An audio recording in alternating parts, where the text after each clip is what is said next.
देश की संसद अब एक नया इतिहास लिखने की दस्तक दे रही है।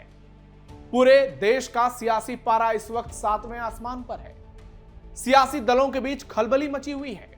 महिला आरक्षण पर सत्ता पक्ष और विपक्ष में आर पार की जंग देखने को मिल रही है। एक और केंद्र की मोदी सरकार है जो 2029 लोकसभा चुनाव से पहले देश की संसद और प्रदेश की विधानसभाओं में 33% महिला आरक्षण लागू करने की कोशिश में लगी हुई है और इसीलिए संसद में विधेयक लाया गया है। तो दूसरी ओर अखिलेश यादव जैसे नेता भी हैं जो महिला आरक्षण में भी अलग से मुसलमान महिलाओं को आरक्षण देने की वकालत कर रहे हैं। इससे एक बार फिर अखिलेश और समाजवादी पार्टी का हिंदू विरोधी चेहरा एक्सपोज हो गया है। सदन में शब्दों के तीर जमकर चले हैं, तर्कों की तलवारें भी देखने को मिली है और बीच में गूंजी मुस्लिम महिलाओं के नाम पर तुष्टीकरण की राजनीति। समाजवादी पार्टी की ओर से अखिलेश यादव और धर्मेंद्र यादव ने पुरजोर तरीके से मुसलमान महिलाओं का जिक्र किया, लेकिन उसका उतना ही शानदार जवाब गृह मंत्री अमित शाह ने दिया। केंद्रीय गृह मंत्री अमित शाह ने साफ कर दिया कि किसी भी हाल में देश में मुसलमानों को धर्म के आधार पर आरक्षण नहीं देंगे। यह नामुमकिन है। ऐसे में अब सवाल उठ रहा है, क्या यह बिल देश में नया इतिहास रचेगा? क्या अखिलेश की 2027 और 29 की टेंशन बढ़ जाएगी? और क्या समाजवादी पार्टी का हिंदू विरोधी चेहरा योगी के सामने अखिलेश को पूरी तरह नेस्तनाबूद कर देगा चुनाव में? नमस्कार, थर्ड आई देख रहे हैं आप। मैं हूं नवेंदु और आज के इस वीडियो में आपको बताऊंगा कैसे महिला आरक्षण पर संसद में जबरदस्त लड़ाई देखने को मिली और इसका इंपैक्ट आने वाले समय में क्या होगा। संसद में महिला आरक्षण पर आर पार, सदन में भिड़े अमित शाह अखिलेश यादव, सपा का तुष्टीकरण चेहरा फिर एक्सपोज। 3 दिन में बदल जाएगी यूपी की कहानी। लोकसभा में गुरुवार को महिला आरक्षण कानून से जुड़े 3 अहम संशोधन विधेयक पेश किए गए। इसके जरिए 2029 से लोकसभा और प्रदेश की विधानसभाओं में महिलाओं को 33% आरक्षण देने की व्यवस्था की जाएगी। इस मुद्दे पर बुलाए गए विशेष सत्र के दौरान सपा के राष्ट्रीय अध्यक्ष अखिलेश यादव ने बिल का पुरजोर तरीके से विरोध किया।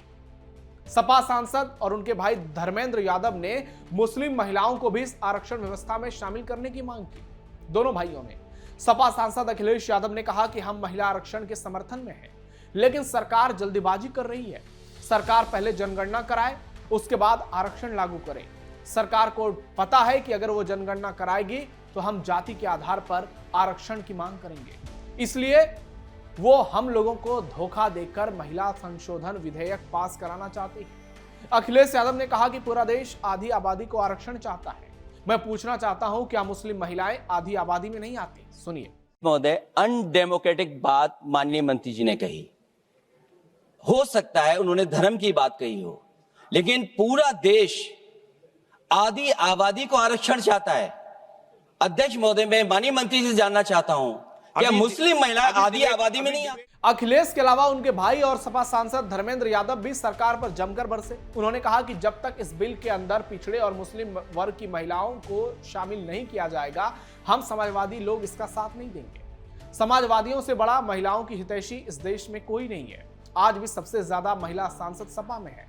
धर्मेंद्र यादव ने कश्मीर और असम का जिक्र किया और सरकार पर खूब हमले किए। सुनिए। जिस तरह से महिला बिल के नाम पर महिला बिल की चाशनी, अध्यक्ष जी एक बार तो देना पड़ेगा अध्यक्ष जी, नहीं देंगे, दीजिए। ऐसे नहीं महिला बिल की चाशनी के नाम पर जो हाल कश्मीर का हुआ है, आसाम का हुआ है, वही हाल पूरे देश के करने का जो प्रयास है, हम संपूर्ण विपक्ष की ओर से इसका हम पुरजोर विरोध करेंगे। सभापति जी एक आधी बात और, इस बिल के अंदर जब तक पिछड़े वर्ग की महिलाएं, जब तक मुसलमान भाइयों की महिलाएं नहीं शामिल की जाएंगी, हम समाजवादी लोग इसका साथ नहीं देंगे। गौरतलब है कि संशोधन विधेयक में लोकसभा की कुल सीटों को बढ़ाकर 850 अधिकतम करने का प्रस्ताव रखा गया है, जबकि वर्तमान में यह संख्या 543 है। प्रस्ताव के मुताबिक प्रदेश में अधिकतम 815 सीटें और केंद्र शासित प्रदेश में 35 सीटें निर्धारित की जा सकती है। सीटों के अंतिम निर्धारण के लिए परिसीमन प्रक्रिया भी लागू की जाएगी। नए प्रावधान के तहत लोकसभा की 273 सीटें महिलाओं के लिए आरक्षित होंगी। संसद के 3 दिवसीय विशेष सत्र की कार्यवाही शुरू हो चुकी है। गुरुवार को महिला आरक्षण और परिसीमन से जुड़े तीनों विधेयक पेश कर दिए गए। इस दौरान लोकसभा में जनगणना और महिला आरक्षण के मुद्दे पर सत्ता पक्ष और विपक्ष के बीच तीखी नोकझोंक देखने को मिली। जमकर बहस हुआ। सपा के सुप्रीमो अखिलेश यादव ने जनगणना को लेकर अमित शाह को घेरने की कोशिश की तो अमित शाह ने जोरदार पलटवार किया और कहा कि धर्म के आधार पर आरक्षण देना असंवैधानिक है, संविधान इसकी इजाजत नहीं देता। सुनिए। लेजिस्लेटिव कॉम्पिटेंसी पर और कॉन्स्टिट्यूशनल कॉम्पिटेंसी पर बोलने की ही इजाजत देती है। वो खिड़की का उपयोग कर धर्मेंद्र यादव जी ने एकदम गैर संवैधानिक बात करी, मुस्लिम महिलाओं को आरक्षण की। मान्यवर, हमारा संविधान किसी भी प्रकार के धर्म के आधार पर आरक्षण की कतई मंजूरी नहीं देगा। और मैं फिर से संकल्प सरकार का बताता हूं कि धर्म के आधार पर मुस्लिमों को किसी भी प्रकार का आरक्षण गैर संवैधानिक है, इसका सवाल ही पैदा नहीं। गृह मंत्री अमित शाह ने धर्मेंद्र यादव के बयान पर भी सीधे सीधे बड़ा हमला किया और कहा कि अगर समाजवादी पार्टी के बस में होता तो वो हर घर को भी जातियों में बांट देते। मान्यवर, मैं आपके माध्यम से सदन को बताना चाहता हूं कि सरकार ने जाति की जनगणना करने का निर्णय ले चुकी है और जाति के साथ ही ये जनगणना हो रही है। माननीय सदस्य धर्मेंद्र यादव जी कह रहे हैं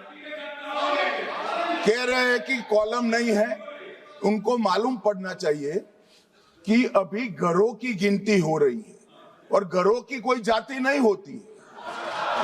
समाजवादी पार्टी का चले तो घरों की भी जाति तय कर ले। मान्यवर, जब व्यक्तियों की जनगणना होगी, नागरिकों की जनगणना होगी, तब उसमें जाति का कॉलम रखा है। ये मेरा विभाग है। मैं सदन को आश्वस्त करना चाहता हूं कि ये जनगणना जाति जनगणना के साथ ही होने वाली है। अमित शाह ने चुटकी लेते हुए कहा, समाजवादी पार्टी अपने सभी टिकट मुस्लिम महिलाओं को दे दे, इससे हमें कोई आपत्ति नहीं। सुनिए। पूरा देश आदि आबादी को आरक्षण चाहता है। अध्यक्ष महोदय, मैं माननीय मंत्री से जानना चाहता हूं, क्या मुस्लिम महिला आदि आबादी में नहीं आती नहीं होनी ना देंगे। समाजवादी पार्टी सारी टिकटें मुस्लिम महिलाओं को दे दे, हमें कहां आपत्ति है? हमें कोई आपत्ति नहीं है। महिला आरक्षण से बदल जाएगी पूरी तस्वीर। महिला आरक्षण से जुड़ा यह प्रस्ताव अगर लागू होता है तो निश्चित तौर पर भारतीय राजनीति में एक बड़ा बदलाव देखने को मिलेगा। 33% आरक्षण का मतलब है लोकसभा और राज्य की विधानसभाओं में महिलाओं की भागीदारी एक झटके में 33% तय हो जाएगी। लोकसभा की सीटें परिसीमन के बाद बढ़कर लगभग 850 तक हो जाएगी। इसमें करीब 273 सीटें महिलाओं के लिए होंगी। यूपी में 120 सीटें हो जाएगी और विधानसभा में भी सीटों की संख्या बढ़ जाएगी। अखिलेश को टेंशन है, यह बिल उनको 2027 में परेशान कर देगा, 2029 में परेशान कर देगा। यह बिल देश में नया इतिहास लिखेगा। लेकिन समाजवादी पार्टी यहां बुरी तरह से एक्सपोज हुई है। जिस तरीके से मुसलमानों को लेकर खुलकर ये मांग करते हुए नजर आए देश की संसद में, देश की जनता को यह समझ में आ गया कि यह पार्टी हिंदू विरोधी पार्टी है। इन्होंने कभी हिंदू महिलाओं के लिए इस तरीके से मांग नहीं की है, लेकिन ये मुसलमान महिलाओं के लिए मांग करते हैं। अब 2027 में योगी बनाम अखिलेश की जंग होगी और महिला आरक्षण अगर पास हो जाता है, ये कानून बन जाता है, तो फिर 2027 में बीजेपी इसे भुनाने की पूरी कोशिश करेगी और वहां पर अखिलेश यादव पिछड़ते हुए नजर आएंगे। इसलिए अखिलेश को डर लग रहा है, सपा बेचैन है, कांग्रेस पार्टी में खलबली नजर आ रही है। इनको लग रहा है कि इनकी राजनीति अब पूरी तरह से अंत हो सकती है। इसलिए अखिलेश और सपा जी तोड़ कोशिश कर रही है ताकि किसी तरह से यह विधेयक पास ना हो पाए। लेकिन इस वक्त सरकार शायद मजबूत स्थिति में है। हालांकि कई मामलों में 2/3 बहुमत की जरूरत भी पड़ेगी और इसके लिए सरकार ने शायद तैयारी कर ली होगी, तभी तो इतने बड़े विधेयक की बात की जा रही है। अब देखना यह होगा कि 3 दिनों में क्या कुछ होता है। लेकिन इतना तय मानकर चलिए, अगर 3 दिनों में सरकार अपने कार्य में सफल हो जाती है तो उत्तर प्रदेश की तस्वीर बदल जाएगी, पूरे देश की तस्वीर बदल जाएगी और फिर 2029 का लोकसभा चुनाव करीब 850 सीटों में होगा। तो इससे आप समझिए देश की राजनीतिक तस्वीर किस तरीके से पूरी तरह से अलग हो जाएगी। अब आप क्या सोचते हैं? आपकी राय क्या है महिला आरक्षण बिल को लेकर, अखिलेश यादव की सोच को लेकर, समाजवादी पार्टी के चेहरे को लेकर? कमेंट बॉक्स में जरूर बताइए। हमारे वीडियो को लाइक शेयर कीजिए और चैनल को सब्सक्राइब कीजिए।